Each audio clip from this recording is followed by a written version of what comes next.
tous ces petits trucs-là qui vont me permettre de me mettre en confiance et de déstabiliser l'adversaire, je vais l'utiliser. Si je peux te déstabiliser, je vais le faire soit avec un regard. Quand je vais te voir rater, ben, je vais pas le pointer du doigt que tu as raté, je vais juste te regarder avec un Ouais, petit sourire on se mesquin. sait. Voilà. Lui, il s'est dit, ouais, que j'ai vu. Ouais, t'es dans sa tête. Je suis dans sa tête, ça c'est un plus pour moi. Et les jurys, ils vont le voir. Et je me dis, ok, j'ai juste à rester propre, net, pas lui laisser de chance en fait.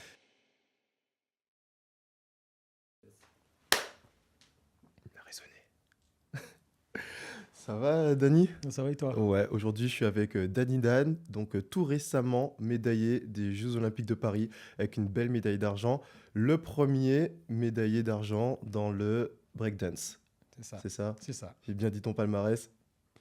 Il reste encore un Il peu, reste mais encore des sinon, choses, mais ouais. on va plonger dans le vif du sujet. Le breakdance, c'était la première fois dans l'histoire des Jeux Olympiques. Comment tu as appris l'arrivée de breakdance comme discipline olympique?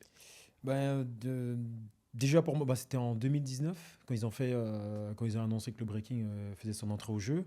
Moi, j'étais en mode, je le prends à la cool, j'attends de voir ce qui se passe, comment ça va se passer, les critères, comment ça sera jugé.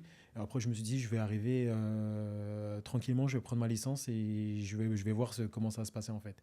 Donc après, il y a eu le Covid, donc c'est là où j'ai eu bien le temps de me préparer. Et après 2021, voilà, j'ai pris ma licence et c'est là que j'ai commencé à écrire mon palmarès, à le faire évoluer. Ah, donc c'est fou. Donc, tu as pris ta licence et 4 ans après, tu es médaillé olympique. C'est ça, c'est ça. Parce qu'avant, c'était pas organisé. En fait, tu pratiquais déjà la discipline, juste tu le pratiquais de façon moins reliée à la fédération, plus en forme de danse, plus quelque chose de. Ouais, une pratique beaucoup plus artistique. C'est ça. Bah, en fait, on a des compétitions, on a des grosses compétitions organisées par le Battle of the Air, le Red Bull. On a des grosses compètes. Dans l'underground, dans le milieu, en fait, quand tu es du milieu, bah, en fait, c'est ces compétitions-là qu'on veut gagner. Et ces mêmes personnes qu'on a affrontées au JO, bah, en fait, ils étaient déjà dans ces compétitions-là. Donc, on avait déjà notre routine, notre manière de fonctionner dans les compètes, mais après, une fois arrivé dans le milieu fédéral, c'était c'était différent. Donc, tu avais le côté athlétique qu'il fallait mettre dans des cases. Et après, ben, en fait, faire dérouler le côté b-boy, le côté breakdance, où il fallait mettre en avant voilà, le côté athlétique et le côté breaking, en fait. À ce moment-là, quand la décision vient de mettre le breaking comme discipline, toi, tu le vois à 100% comme une bonne nouvelle. Est-ce que tu n'as pas peur que ça dénature un peu ton sport, qu'on perde un peu ce côté street?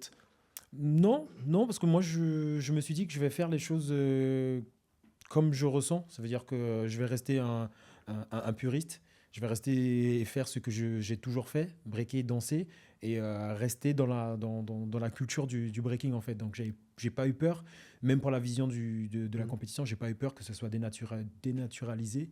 Et pour ma part, ça s'est pas dénaturalisé. Il y a eu des petits manques, mais le fait qu'on soit concentré sur la compétition, en fait, il n'y a pas eu ces petits trucs, nous, qu'on appelle les cyphers, qui permet de nous s'exprimer librement sans juge, et tu danses librement en fait. Est-ce que tu peux nous expliquer pour les personnes qui ne connaissent pas ce que c'est que les cyphers? En fait, tu as les compétitions, on est en face à face avec Ouais. le jury, le DJ, où tu perds, Du coup, voilà, battle. t'es éliminé, voilà le côté battle.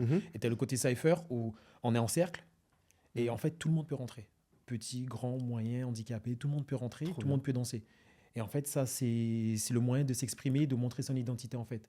Et c'est avec ce moyen d'expression que les anciens, ils ont pu faire leur nom. Ça veut dire que se faire connaître par rapport à ce qui s'est passé dans le cercle. Et c'est un moment, en fait. C'est un moment. Et on peut se faire ce qu'on appelle call-out. Ça veut dire, exemple, si toi, tu es dans le cercle et je suis dans le cercle, exemple, j'aime bien ce que tu fais, ben, en fait, je te prends au défi. Mais ça peut durer 5 passages, 6 passages, ça peut durer 10 passages.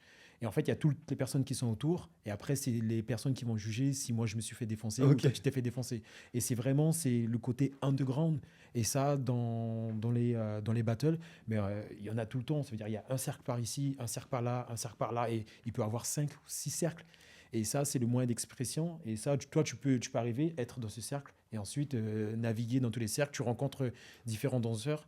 Et il y a le DJ qui balance la musique et ça peut durer des heures et des heures. Ouais, c'est une façon de prendre de l'expérience de façon hyper accélérée. C'est ça, c'est juste de prendre ses marques et ensuite montrer aux autres danseurs son identité et sa présence par rapport à la compétition. Et toi, comment t'en es venu à découvrir cette discipline? Ben, moi, ça a été par hasard. C'est grâce à mon cousin que lui qui en faisait. C'était en 2003. Donc, D'accord. j'avais 15 ans à peu près. Je passais devant la salle, j'ai entendu la musique et je connaissais pas breakdance, je connaissais pas du tout. Je savais même pas ce que c'était. Moi, j'étais foot tout à fond. Et, euh, et quand je suis passé devant la salle, ben, en fait, j'ai reconnu la silhouette de mon cousin. Je me suis dit, mais qu'est-ce qu'il fait là?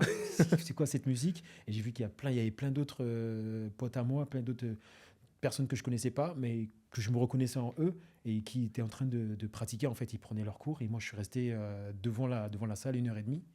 Donc, parce que j'étais timide à cette époque. Et j'étais stupéfait parce que c'était quelque chose que je connaissais pas. Je connaissais pas la musique, je savais pas ce qu'ils faisaient. Et ils prenaient des postures bizarres, des baby freeze sur la main. Je me disais, waouh, je dis, je veux faire ça, je vais essayer. Et après, à la fin du cours, ben, j'ai attendu mon cousin. On est parti chez ma tante et il m'a montré tout ce qu'il avait fait. Donc, dès que j'ai essayé, la première fois, ça passait pas. Et en 2, 3 essais, ben, en fait, ça commençait à passer. Et je me suis rendu compte que je pouvais faire des choses. Et ça, il fallait juste que je m'entraîne, en fait. Est-ce que tu étais peut-être un peu influencé par la musique, la culture? Moi, je sais que j'ai découvert le breakdance via le film Street Dancer. Après, on est un peu de la même Ouais. génération, donc, donc Street Dancer, je pense que c'est un peu le point de référence dans l'univers. En tout cas, moi, c'est comme ça que je l'ai vu un peu se démocratiser. Est-ce que ça a joué un impact dans ta découverte de la discipline? Ben oui, parce qu'en fait, moi j'ai commencé en 2003, Street Dancer c'est sorti en 2004, je crois. Ouais. Et ça faisait 1 an que je breakais. Et pour nous, tout était source de motivation. Hmm. Donc, comme on a vu Street Dancer, on a vu les danseurs qu'on reconnaissait. On était fan d'eux. C'était Et le ça, Marion et tout. ouais, Lou Marion, c'était voilà, les B2K, Ouais. c'était plein de choses. Après, nous, on avait quand tu es connaisseur, il y a les puristes dans le film. Exemple, celui qui fait le ralenti sur la tête. Ouais. Ben, en fait, Ah, nous, si. ce sont des personnes, ce sont des pionniers du breaking. D'accord. Et ces personnes-là, nous, on les reconnaissait, on se disait, waouh, on va faire la même chose. Et du coup, on reproduisait, et du coup, nous, on s'entraînait comme ça, en fait. Donc, ça a mis une petite patte de motivation Hmm. pour nous permettre de se propulser dans le breaking, en fait. Par rapport au breaking en tant que sport, aux Jeux de Paris, avec un peu de recul, est-ce que tu te dis que le travail d'éducation a été fait en amont? Parce que moi, je viens d'un sport, l'escrime. Ok, on est là à chaque Jeux Olympiques, mais tu regardes l'escrime, tu comprends pas les règles, tu vois. Est-ce que tu penses que la pédagogie a bien été faite autour du breaking pour expliquer que le public comprenne comment est organisé le système de notation? Ouais, moi, je pense que ça n'a pas été fait correctement pour que le grand public puisse comprendre Les subtilités? voilà, les subtilités. Et surtout, il y a beaucoup de détails. Il y a beaucoup de détails, il y a beaucoup d'artistique. Il y a beaucoup de choses artistiques qu'il faut percevoir. Et ça, juste le fait de mettre des compétitions à la télé pour que les gens ils puissent comprendre, ou bien même les commentateurs qui puissent, eux, détailler vraiment comme au foot, dire voilà, il y a eu une action, il y a eu ça, ça, ça, et présenter les athlètes comme il faut. Et il y a eu un manque de ce côté-là. Donc si je devais refaire un travail, bah, ça serait là-dessus pour que Ouais. le grand public puisse comprendre le breaking. Parce que c'est pas juste les grands mouvements qui font marquer des points. Il y a vraiment des fois l'originalité, le caractère, le rapport avec la musique, la musicalité. Mais en fait, c'est tous ces petits points-là qui permettent de grappiller des points pour les JO. Parce qu'en fait, les gens, ils ont vu des chiffres, des couleurs, mais ils n'ont pas compris. C'est juste quand ils voyaient les réactions Ouais. et où les commentateurs qui disaient quelques mots-clés, en fait, là, ils comprenaient que voilà, le français il a été qualifié ou il a été éliminé. Est-ce que c'est peut-être dû à cette incompréhension de système de notation qu'il y a eu cette Australienne, Reagan, qui s'est fait un peu descendre sur les réseaux sociaux parce qu'elle avait un style qui était peut-être pas hyper spectaculaire, un style qu'on n'identifiait peut-être pas à la pratique du breaking? En fait, il y a eu déjà le problème du breaking, c'est que déjà, dès son entrée, ils nous ont directement comparé avec le karaté.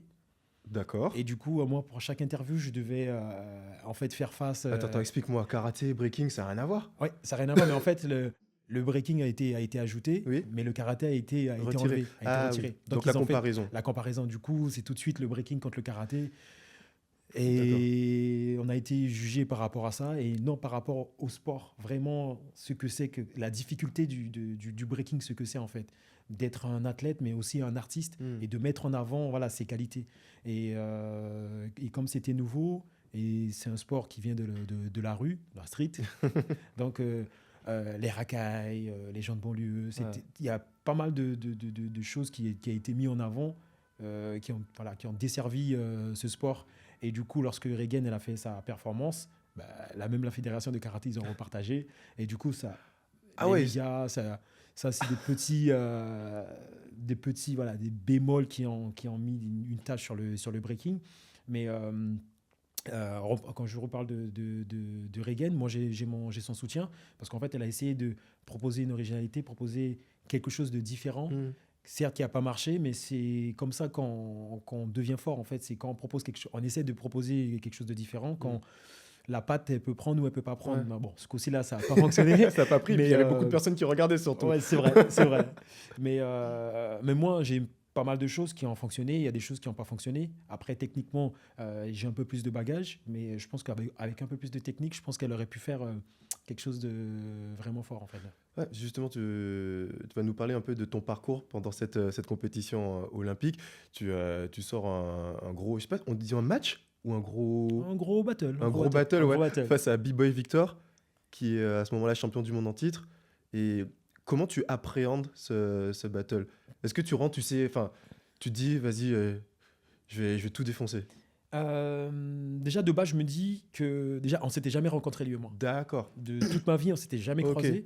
Et je me suis dit, bon, c'est notre premier 1-1, c'est notre premier 1 contre 1. Ça, c'est au jeu. Là, j'arrive en demi-finale. Et en fait, j'avais ce truc de si je perds en demi, il y a la troisième place, c'est la petite finale. Et celui-là, c'est mentalement, il est dur. Et si je perds encore, je suis au pied du podium. Donc, je me suis dit, c'était en 3 rounds. Il faut que je gagne les 2 premiers. Ma stratégie, c'était de gagner les 2 premiers rounds au maximum. Ah ouais, tu voulais l'assommer directement. L'assommer directement. Comme ça, je me dis, au moins, la finale, elle est assurée. Et après, je vais dérouler tranquille. Mais c'était le champion du monde en titre. C'est quelqu'un de très polyvalent qui marque beaucoup de points dans les critères du breaking. Redoutable, parce qu'il est surprenant. Mais je me suis dit, je suis en France, je suis confiant, je me suis entraîné, j'ai des points qu'il ne marque pas. Et c'est là-dessus qu'il faut que j'accentue ce point-là. Après, le public a joué un grand rôle. Donc, ils m'ont poussé. Des fois, je sentais que le second souffle, il voulait arriver. Mais en fait, le fait que le public ils m'ont poussé, donc je n'avais pas besoin d'utiliser mon second souffle. Je devais rester lucide et rester sur ma ligne de conduite, ce qu'on avait prévu avec mon staff. Est-ce que dans les battles, du coup, tu as le droit de te servir de l'énergie du public, de les haranguer, de jouer un peu avec eux ? Ou bien c'est parce que je sais que dans le break un peu plus dans la street, comme tu dis, ça se fait, tu vois, tu joues, tu harangues, tu peux même charrier et tout. Est-ce que là c'est peut-être un peu plus politique, un peu plus lissé ? Est-ce que tu avais le droit d'avoir des interactions avec le public, par exemple ? Oui, j'avais le droit parce que déjà moi de base je suis t'es un showman. Je suis un showman. Donc tous ces petits trucs là qui vont me permettre de me mettre en confiance et de déstabiliser l'adversaire, je vais l'utiliser. D'accord. Je vais carte sur table. Le joker, c'est je vais te faire soit un truc qui, si je peux te déstabiliser, je vais le faire soit avec un regard, ou quand je vais te voir rater, je ne vais pas le pointer du doigt que tu as raté, je vais juste te regarder avec un petit sourire mesquin. Voilà, je t'ai vu. Et du coup, juste le fait de... lui, il s'est dit, que j'ai vu. Ouais, t'es dans sa tête. Je suis dans sa tête, et du coup, il peut même juste perdre un petit moment d'attention qui fait que ça va augmenter son taux d'échec. Donc, je me dis, ça, c'est un plus pour moi. Et les jurys, ils vont le voir. Et je me dis, OK, j'ai juste à rester propre, net et pas lui laisser de chance, en fait. Est-ce que d'une battle à l'autre, par exemple... D'un battle. Ouais, pardon, excuse-moi. D'un battle à l'autre, merci. Est-ce que d'un battle à l'autre, si par exemple tu vois qu'il s'est un peu foiré, est-ce que tu vas peut-être réduire un peu ton système de notation, faire des choses moins risquées pour être sûr d'assurer ? Est-ce que ça existe, ça ? Oui, tu peux le faire. Après, moi, c'est que je suis un... Ah, t'es all-in, toi. Ouais, moi, je suis en battle. Voilà, je suis un joker. Je sais pas s'ils vont mettre le mot, mais je suis un bâtard. J'arrive pas à trouver un autre mot. Ça veut dire que mon staff, ils sont en train de péter un câble avec moi. Ça veut dire qu'ils me disent, si tu vois l'adversaire, il fait une erreur, toi, abat-le. Et moi, je vais faire juste 1,5 points en plus pour gagner. Je ne vais pas donner plus que ça. D'accord. S'il fait 60 points, je vais faire 61,5. Pourquoi ? C'est juste moi que j'aime bien jouer. Parce qu'il y a ce truc où tu pourrais prendre plus de risques au final. Non, même pas plus de risques. C'est juste moi, je me dis, c'est bon, je te donne ça. Ouais. Ouais, en fait, je joue avec moi-même. En fait, je joue avec ma peur. Je veux dire, exemple, juste aux Jeux européens à Cracovie. Ouais. Pour les round robin, en fait, les battles de poule, j'étais en tête de classement.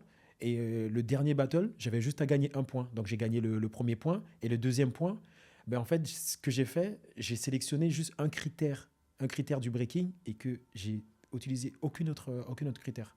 Et ça, les jurys m'ont regardé. Et ce jour-là, ce jugement-là, je l'ai perdu 5 voix à 4. Mais juste avec un critère, ben, j'ai pris le risque. J'ai choisi un critère et j'ai joué là-dessus. C'est comme si toi, en escrime, tu marques le premier point et ensuite tu fais que de la défense. Oui, bien sûr, ouais, voilà. Je comprends. Ok. T'aimes bien te mettre des petits challenges, en fait. Ouais, des petits challenges. C'est juste moi, je joue avec moi-même. Oui, et après, je regarde, je me dis, ah ouais, même en utilisant je suis capable de faire ça, je suis capable de faire ça. Je me dis, oh, ok, ça va, c'est cool. Et du coup, moi, ça me met en confiance pour le prochain tour. Déjà, j'ai économisé de la force. De la force, des mouvements. Ouais. Et je sais que je suis assez free. Et ça, mes adversaires et mes coéquipiers, ils savent que quand je suis free comme ça, c'est là que je suis encore plus dangereux. C'est là que j'arrive à surprendre mes adversaires, en fait. Je reviens sur les Jeux Olympiques, ta finale face au Canadien Phil Wizard. Est-ce que tu peux me dire ce qui t'a manqué sur cette finale? Sur cette finale-là, je suis redescendu en énergie. En fait, j'ai eu un coup de mou et jambes coupées. Ah ouais? Jambes coupées. Déjà, je suis tombé contre lui pendant les poules. J'avais perdu mes deux premiers passages. Et après, je suis remonté. J'ai éliminé les 2 Américains, le champion du monde entier. Donc, j'ai mis quand même j'ai envoyé quand même de l'énergie. Et en finale, premier passage, je me sentais bien. J'ai envoyé le premier passage. J'ai senti une crampe ici. Je me suis dit, sur ma vie, que je vais envoyer tout ce que j'ai quand même. Et après, jambes coupées. Donc, je me suis dit, non, pas maintenant. Je me suis dit, pas maintenant, c'est pas maintenant. Du coup, je commençais à souffler, je commençais à me concentrer sur ma respiration. Je buvais de l'eau. Et quand j'ai renvoyé le deuxième passage, les jambes ne répondaient plus comme elles devaient. Après, ce jour-là, c'était son jour J. Parce qu'en fait, il a survolé toute la compète. Il a survolé toute la compète. Et ce qui me dégoûte le plus, c'est que la dernière fois qu'on s'est rencontrés, je l'ai battu. D'accord. Qui fait que j'ai gagné une Coupe du Monde. C'était en finale face à lui. Et il avait progressé. Moi aussi, j'avais progressé. Mais il a survolé. Il a survolé le battle. Moi, je suis redescendu en énergie. Jambes coupées. Et ça m'a coûté ma médaille d'or. Des jambes coupées, est-ce que tu penses que c'est parce qu'il y a eu peut-être un peu de temps qui s'est écoulé entre la demi, la finale? Non, parce qu'en fait, je m'étais préparé. Enchaîné. Je m'étais préparé pour. Et après, moi j'ai mon opinion et mon équipe, ils ont la leur parce qu'ils m'ont fait remonter que voilà, je pouvais l'avoir. Moi, je pense qu'il y a aussi l'âge qui a joué.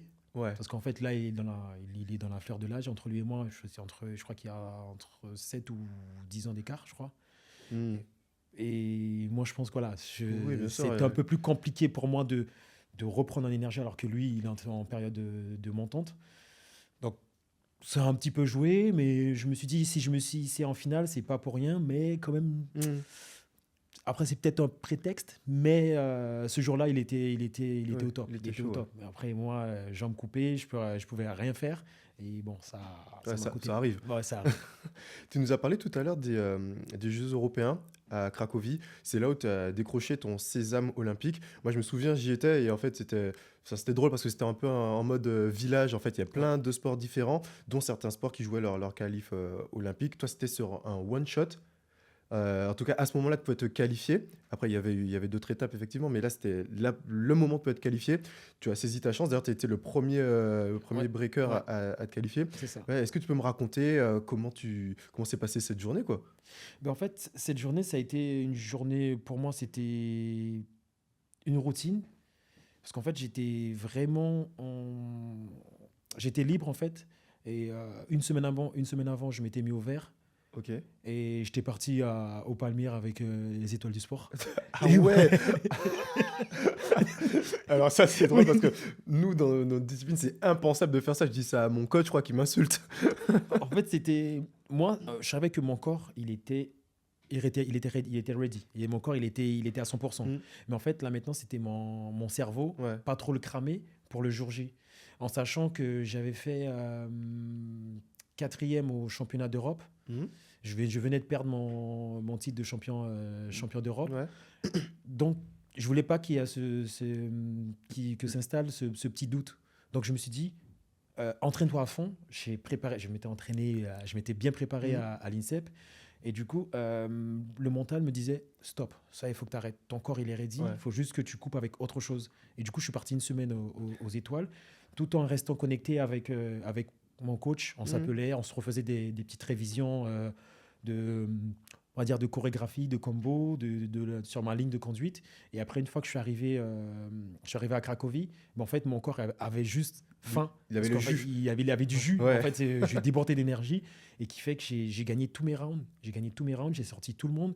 Et pourtant, j'étais dangereux, mais pas le favori. Donc moi, je me suis dit, non, il faut que je mette le point là. En plus, il fallait faire médaille d'or pour se qualifier. Je me suis dit que c'est maintenant qu'il faut que je puisse mettre le point sur la table pour dire c'est moi aujourd'hui, en sachant que la finale j'ai perdu contre celui qui m'avait sorti aux Jeux européens au championnat d'Europe et moi c'était le champion d'Europe en titre.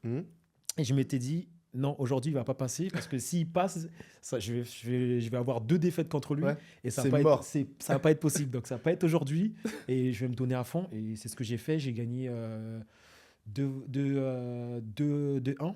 Donc j'ai gagné le premier passage et le dernier passage. Ok. Donc c'était la cerise sur le gâteau. Cerise sur le gâteau. Et j'ai une photo à te montrer et c'est cette image que je garde de toi. Je te découvre à ce moment-là. Je te la montre. Ah ouais. Et en fait c'est ça, enfin, tu vois le moment où tu gagnes. Et déjà, il y a cette teinture. En fait, tu l'avais déjà manifesté, Laure. Et après, je vois que en fait, dans tes yeux, il se passe énormément de choses. À quoi tu penses quand tu es sur le podium ? Là, je réalise que j'ai pris mon ticket pour les Jeux. Et en fait, 1 an avant, j'avais fait sonner déjà la Marseillaise. Et je m'étais dit que je voulais la refaire sonner encore. Donc, pour les championnats du Rhum, je l'avais fait sonner. 2 mois avant, je l'avais refait sonner. Et là, je la refais sonner encore. Donc, pour moi, c'est avoir le drapeau, le maillot de l'équipe de France et représenter la France, pour moi, c'est un honneur. Et surtout, mettre en avant les athlètes le breaking français. Et c'était un honneur. Je me suis dit, j'ai pu le faire. J'ai réalisé j'ai encore coché une case.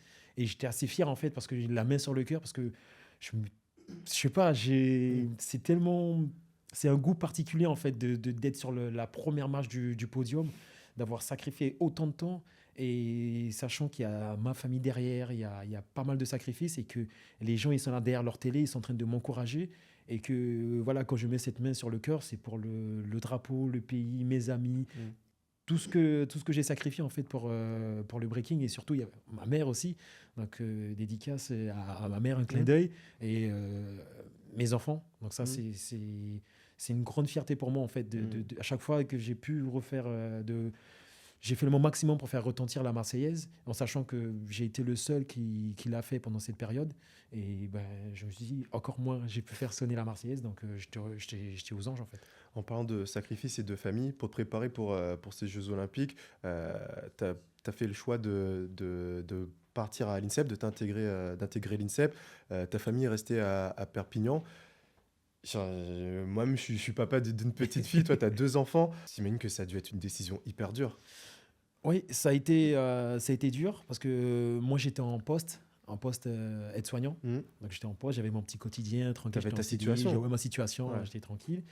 Donc, une fois que je me suis posé avec ma femme, on s'est dit, bon, les JO, qu'est-ce qu'on fait ? Je continue mon poste et je vais peut-être regretter de ne pas m'être engagé pour l'objectif JO, ou j'arrête tout. De toute façon, je suis aide-soignant, je pourrais retrouver du travail, mais ça va être 2 ans où je ne serai pas à la maison, je serai interne à l'INSEP parce que je voulais vraiment me concentrer sur l'objectif, être focus.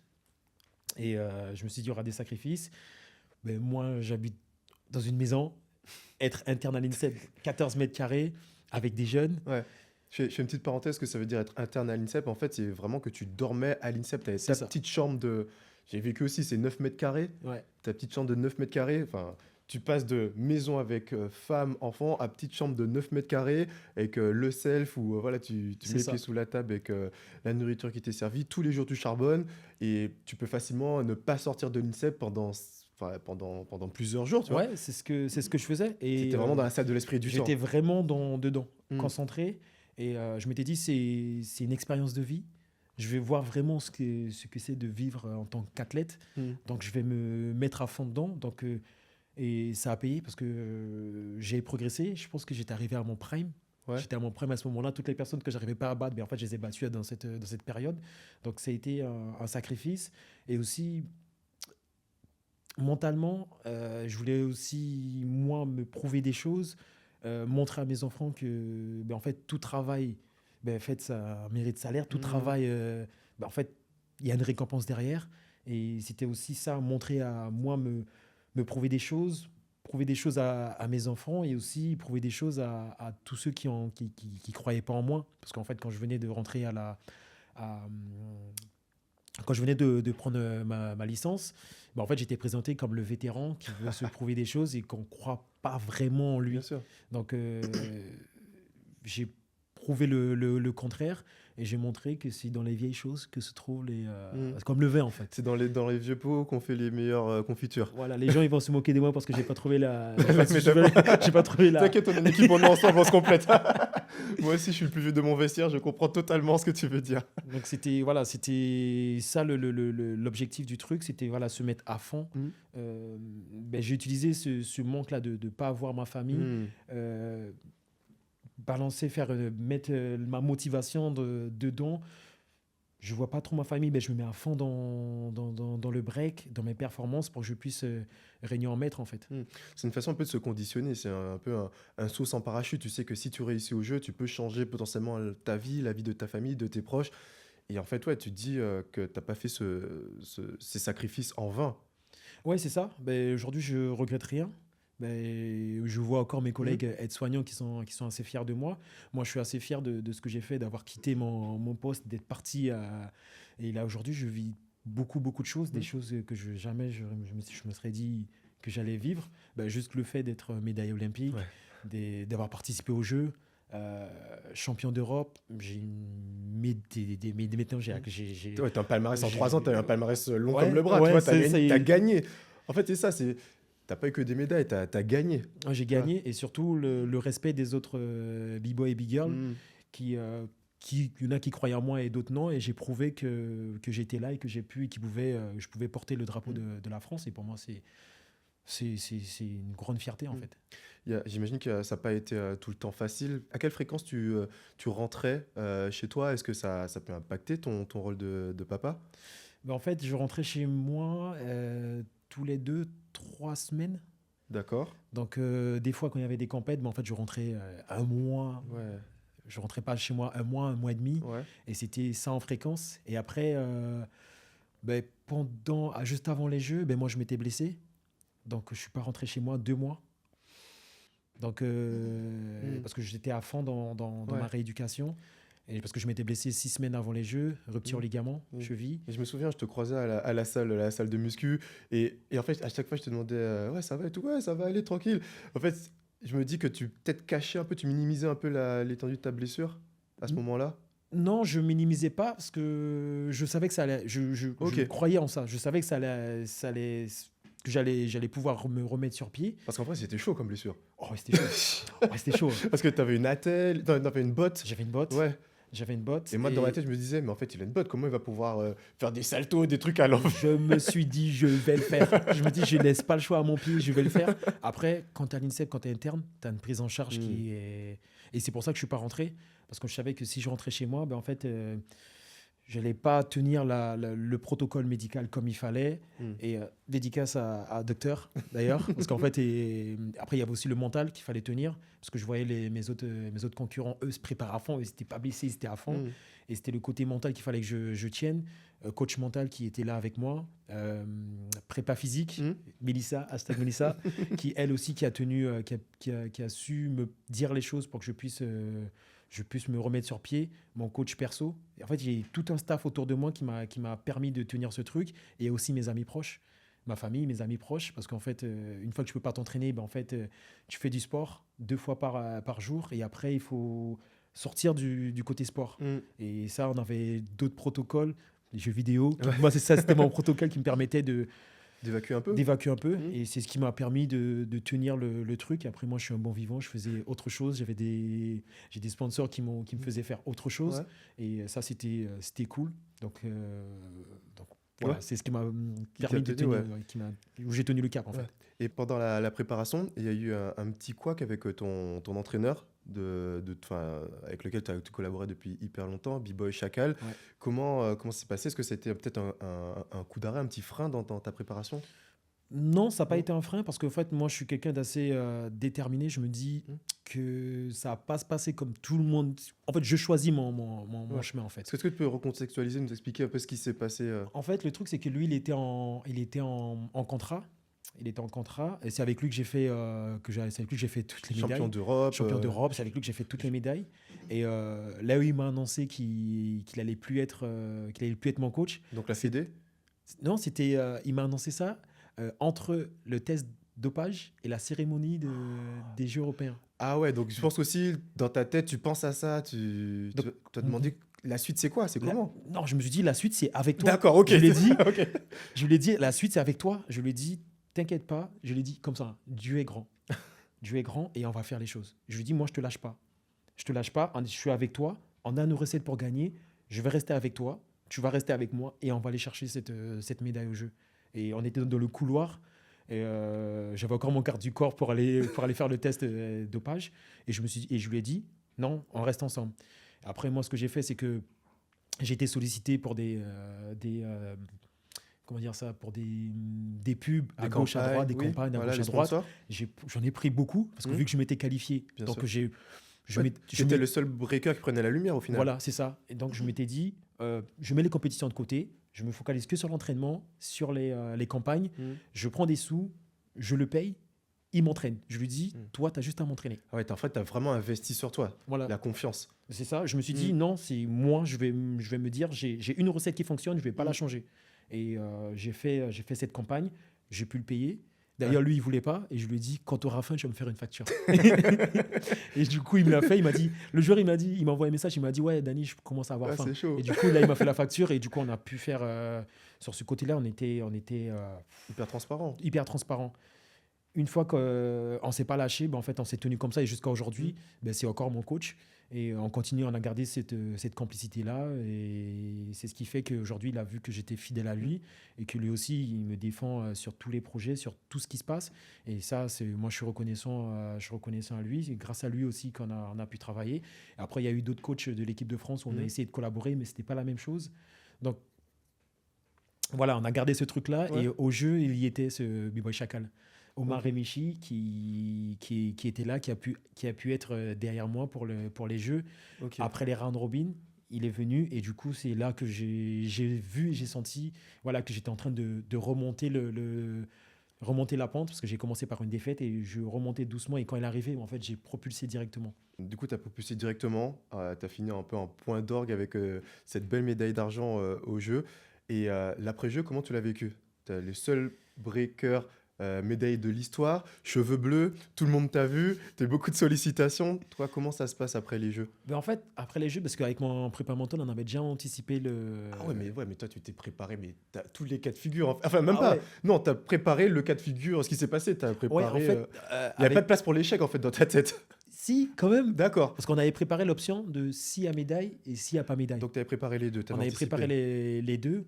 Et ça a été très dur, parce que même avec médaille, il y a eu beaucoup de sollicitations. J'ai été dans beaucoup de cocktails, de trucs.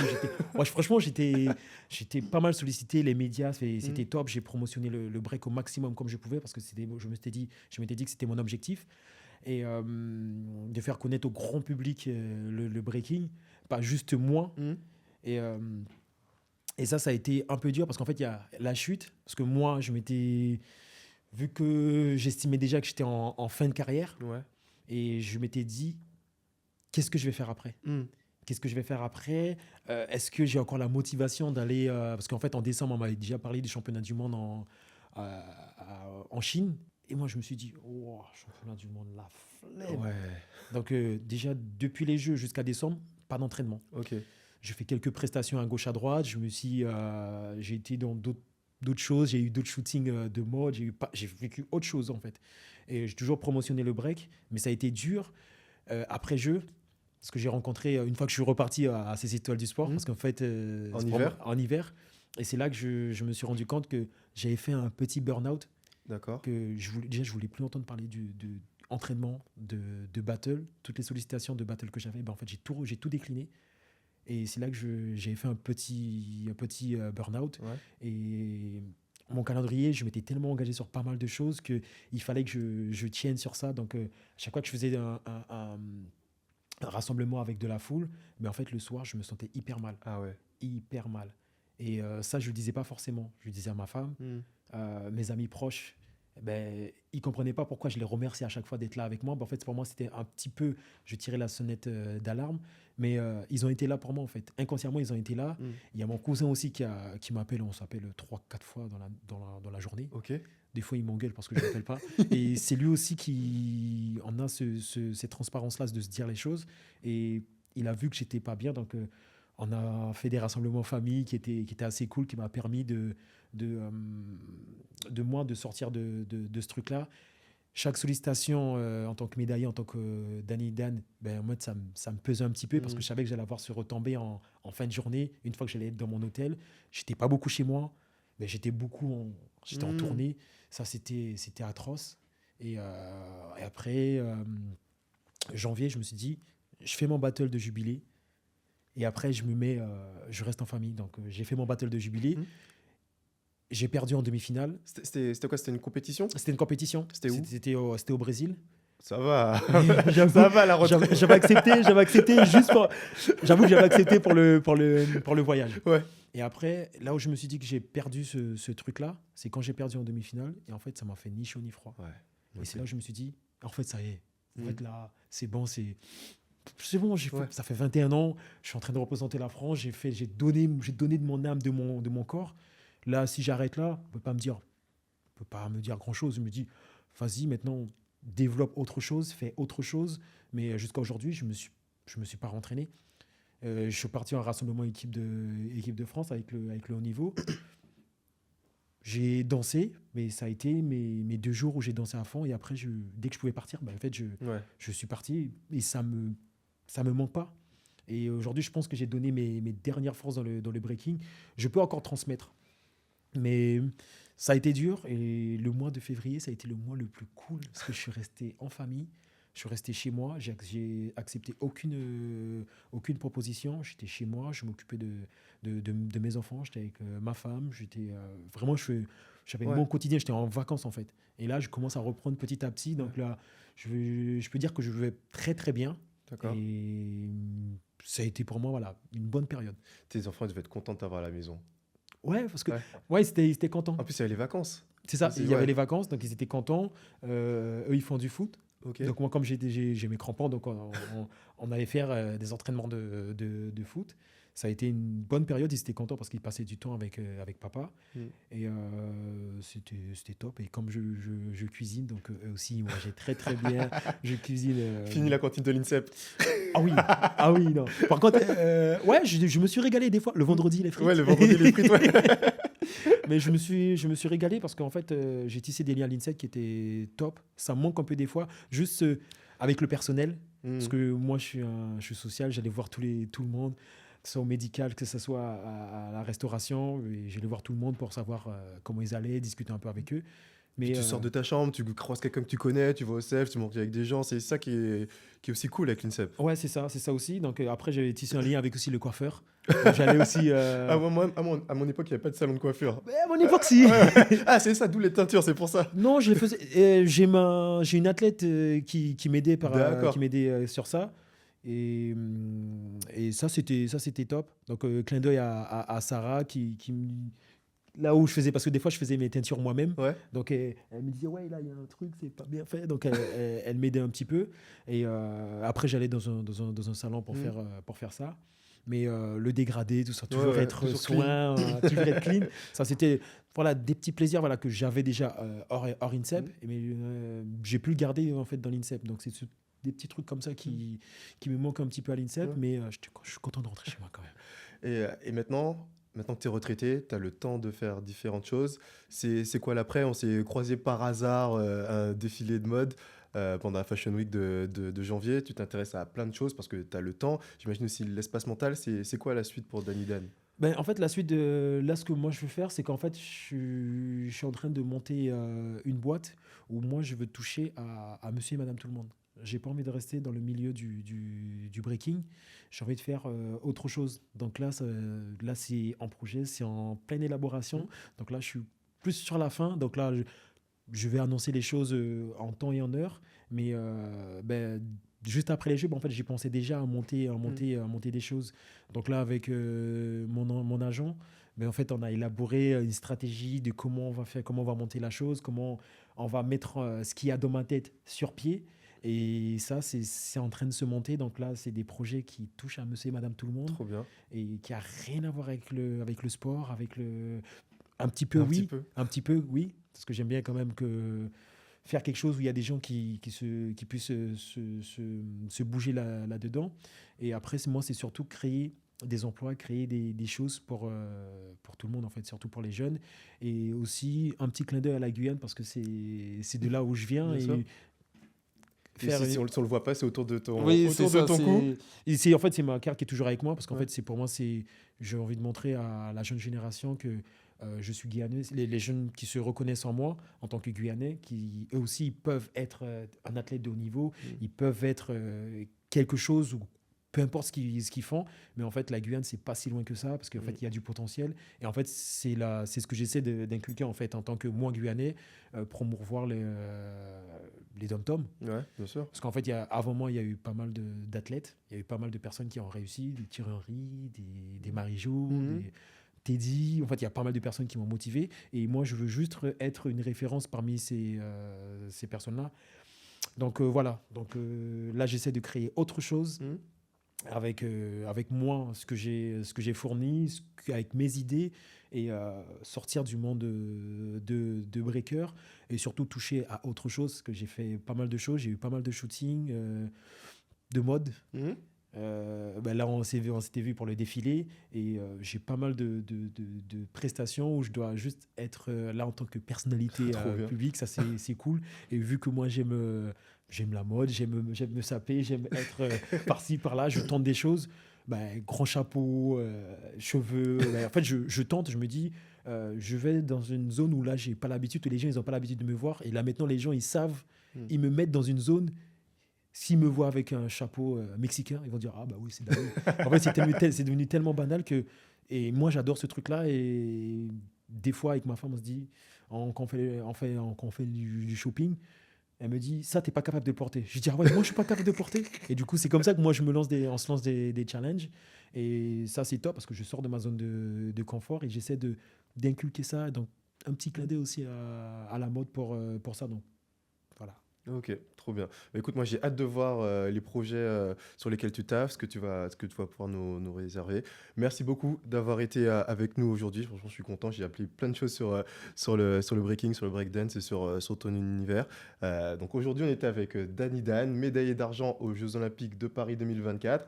Si vous voulez retrouver tous les autres épisodes, c'est sur les plateformes de streaming et en vidéo sur YouTube et Spotify.